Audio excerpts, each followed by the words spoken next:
अस्सलाम वालेकुम दोस्तों, मैं हूं अली जावेद नकवी। सुप्रीम कोर्ट का बड़ा फैसला, ख़वातीन और अक़लियतों की मखसूस नशस्तें तहरीक इंसाफ को मिल गई। सुप्रीम कोर्ट ने तहरीक इंसाफ के हक में फ़ैसला दे दिया है। हुकूमत की 2/3 अक्सरियत ख़त्म हो गई है।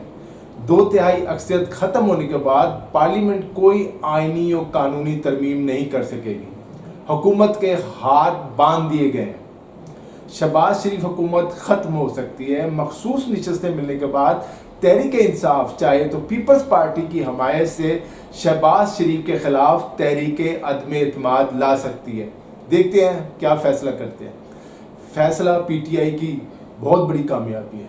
इस फैसले के बाद तहरीक इंसाफ पार्लियामेंट में वापस आ गई है। अब उसे सुन्नी इत्तेहाद कौंसिल की बैसाखियों की भी ज़रूरत नहीं होगी। तहरीक इंसाफ का नाम कौमी और सूबाई असम्बलियों में गूंजेगा। सुप्रीम कोर्ट का फैसला हर लिहाज से तारीखी फैसला है। सुप्रीम कोर्ट ने ख़वातीन और अक़लियतों की मखसूस नशस्तें PTI को देने का हुक्म दिया है। जस्टिस काजी फायजीसा ने बताया कि फ़ैसला 5-8 के तनासुब से है। अब सवाल यह है कि किन जजेस ने तहरीक इंसाफ को सीटें देने की हमायत की। मैं बता देता हूँ जिन्होंने हमायत की। उनमें justice Mansoor Ali Shah, justice Shahid Waheed, justice Ayesha Malik, justice Irfan Saadat, justice Athar Minallah, justice Muneeb Akhtar, justice Hasan Azhar Rizvi और जस्टिस मोहम्मद अली मजहर जो है, इन्होंने अक्सरियत में फैसला दिया। जिन जजों ने PTI को सीटें देने की मुखालफत की उनमें chief justice Pakistan Qazi Faez Isa, justice Jamal Mandokhail, justice Naeem Afghan, justice Aminuddin Khan, इन जज साहिबान ने दरख्वास्तों की मुखालफत की, जबकि जस्टिस यहिया आफरीदी ने अपना इख्तलाफी नोट तहरीर किया। फैसले में कहा गया कि आज़ाद अरकान असम्बली एक हल्फिया बयान जमा कराएंगे कि उनका तहरीक इंसाफ से ताल्लुक़ है। 80 में से 40 के करीब अरकान पहले ही बयान हल्फी जमा करा चुके हैं।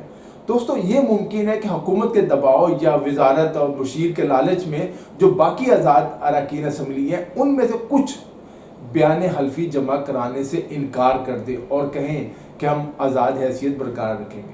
सुप्रीम कोर्ट ने रिमार्क्स दिए कि इंतखाबी निशान वापस लेना सियासी जमात को इंतखाबात से बाहर नहीं कर सकता। PTI मखसूस नशस्तों के हसूल की हकदार है। PTI सियासी जमात थी और है।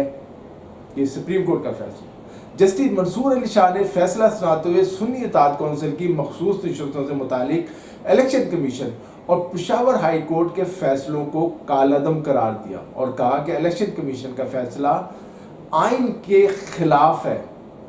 इंतखाबी निशान का ना मिलना किसी सियासी जमात को इंतखाबात से नहीं रोकता। पाकिस्तान तहरीक इंसाफ एक सियासी जमात थी और है।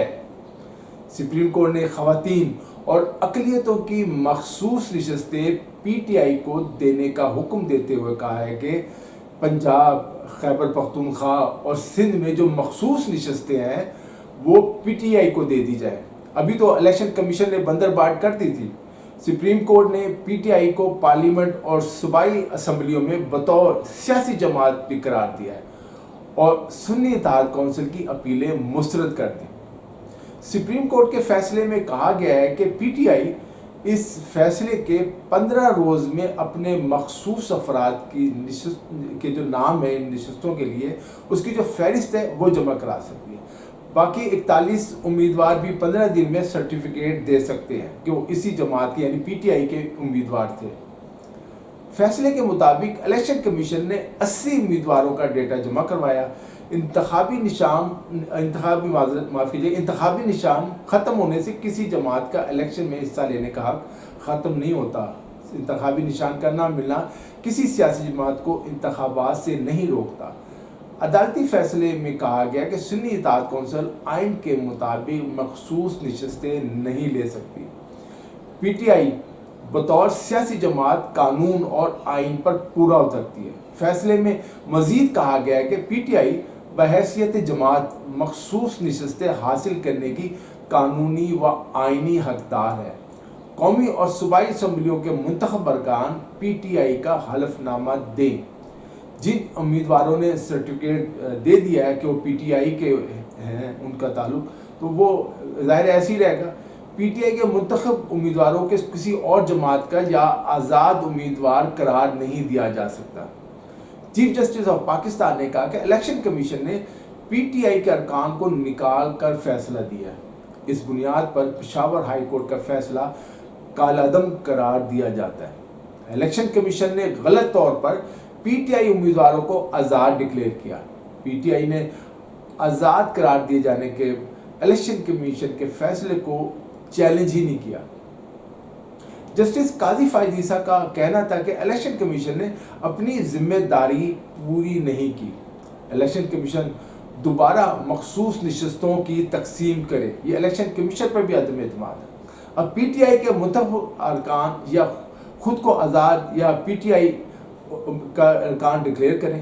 पीटीआई अरकान पर किसी किस्म का दबाव नहीं होना चाहिए, ये सुप्रीम कोर्ट का फैसला। अब मैं आपको बताता हूँ कि मखसूस नशस्तों के केस में कब क्या हुआ। इलेक्शन कमीशन ने गलत और सियासी तासुब का मुजाहरा करते हुए ख़वातीन और अक़लियतों की मखसूस नशस्तें दीगर सियासी जमातों में तकसीम कर दी। वो किस तरह किया? खैबर पख्तूनख्वा असम्बली में एक नोटिफिकेशन के मुताबिक इलेक्शन कमीशन ने जो है जमीयत उलमाए पाकिस्तान फे और मुस्लिम लीग नून और पीपल्स पार्टी को एक मखसूस नशस्त अलाट कर दी थी, एक यानी इनको दे दी। इसी तरह सिंध असम्बली में मुत्तहदा कौमी मूवमेंट और पीपल्स पार्टी को ख़वातीन के लिए जो मुख्तस नशस्तें थी वो दे दी गई, जिस पर पीपल्स पार्टी की समायत जो है उसमें एमक्यू के जो है उसको भी मतलब सीटें कुछ दी गई, उसमें फौजिया हमीद का नाम है। सिंध असम्बली में पीपल्स पार्टी के जो थे साधु मिल उर्फ सुरिंदर वालसानी ने उन्हें अक़लियती नशस्त दे दी गई थी। इलेक्शन कमीशन ने मुस्लिम लीग नून, पीपल्स पार्टी और जेयूआई फे को अक़लियतों के लिए 3 मखसूस नशस्तें अलाट की थी, जिनका दावा सुन्नी इत्तेहाद कौंसिल ने किया था। मुस्लिम लीग नून की नीलम मेघवाल, पीपल्स पार्टी के रमेश कुमार और जेयूआई के फे के जेम्स इकबाल, ये अक़लियती सीटों पर मुंतखब करार दिया। इलेक्शन कमीशन के फैसले पर सुन्नी इत्तेहाद कौंसिल ने पेशावर हाई कोर्ट से रजू किया। पेशावर हाई कोर्ट के लार्जर बेंच ने इलेक्शन कमीशन का फैसला बरकरार रखा, जिस पर सुन्नी इत्तेहाद कौंसिल ने सुप्रीम कोर्ट में दरख्वास्त दायर कर दी। सुप्रीम कोर्ट के जस्टिस मंसूर अली शाह की सरबराही में एक जो 3 रुकनी बेंच था, उसने इब्तदाई समाअत के बाद पेशावर हाई कोर्ट और इलेक्शन कमीशन के फैसलों को मुअत्तल कर दिया, जिस पर वफाकी हुकूमत जो है वो आइनी तशरीह का नुक्ता उसने उठाया और 3 रुकनी प्रैक्टिस एंड प्रोसीजर कमेटी ने सुप्रीम कोर्ट में दस्तयाब 13 जजेस पर मुश्तमिल फुल कोर्ट तश्कील दिया। सुन्नी इत्तेहाद कौंसिल की दरख्वास्त पर सुप्रीम कोर्ट में कुल 7 समाअतें हुई थी। 6 मई को जस्टिस मंसूर अली शाह की सरबराही में 3 रुकनी बेंच ने एक समाअत की। उसके बाद फुल कोर्ट ने 6 समाअतें की। फुल कोर्ट ने पहली समाअत जो है वो 3 जून को की थी। सुप्रीम कोर्ट का फैसला तारीखी है और ये हमेशा याद रखा जाएगा। यकीनी तौर पर ये तहरीक इंसाफ की बहुत बड़ी फतह है, जिसकी तवक्का नहीं की जा रही थी। अब वफाकी वज़ीर कानून जो है मौजूदा आज़म नज़ीर तारड़, उनका कहना है कि इस फैसले के ख़िलाफ़ वो जायज़ा ले रहे हैं कि अपील में जाएंगे या नहीं, और उनकी हुकूमत ख़त्म नहीं होगी। लेकिन मेरा ख्याल है कि चूँकि फुल कोर्ट ने फैसला दिया है, इसलिए अपील की गुंजाइश बहुत कम है, जब तक आज़म नज़ीर तारड़ कोई ख़ास आइनी नुक्ता नहीं उठाते कि फैसले में इस आइनी नुक्ते का ख्याल नहीं रखा गया। दोस्तों, अब सवाल ये है कि इस फैसले के बाद क्या तहरीक इंसाफ हुकूमत में आ सकती है? हम जानते हैं कि मखसूस नशस्तें मिलने के बावजूद तहरीक इंसाफ पीपल्स पार्टी की मदद के बगैर हुकूमत नहीं बना सकती। पीपल्स पार्टी ने शहबाज शरीफ को वोट दिया, सपोर्ट किया, लेकिन उनकी हुकूमत का हिस्सा नहीं। ये मुमकिन है पीपल्स पार्टी जो पहले भी इस बात का इशारा दे चुकी थी कि वो तहरीक इंसाफ के किसी उम्मीदवार को अगर वज़ारत उज़्मा को उम्मीदवार नामज़द करती है और तहरीक इंसाफ पीपल्स पार्टी से मुज़ाकरात करती है तो पीपल्स पार्टी उसको सपोर्ट कर सकती है। अब भी ये मुमकिन है क्योंकि पीपल्स पार्टी आसिफ अली जरदारी और बिलावल भुट्टो जरदारी दोनों ये समझते हैं, पीपल्स पार्टी के दूसरे मरकज़ी कायदीन भी ये समझते हैं कि शहबाज शरीफ हुकूमत जो है वो मसाइल हल करने में नाकाम हो चुके हैं, मुआशी मसाइल मज़ीद बढ़ते जा रहे हैं, मुल्क बंद गली की तरफ जा रहे हैं।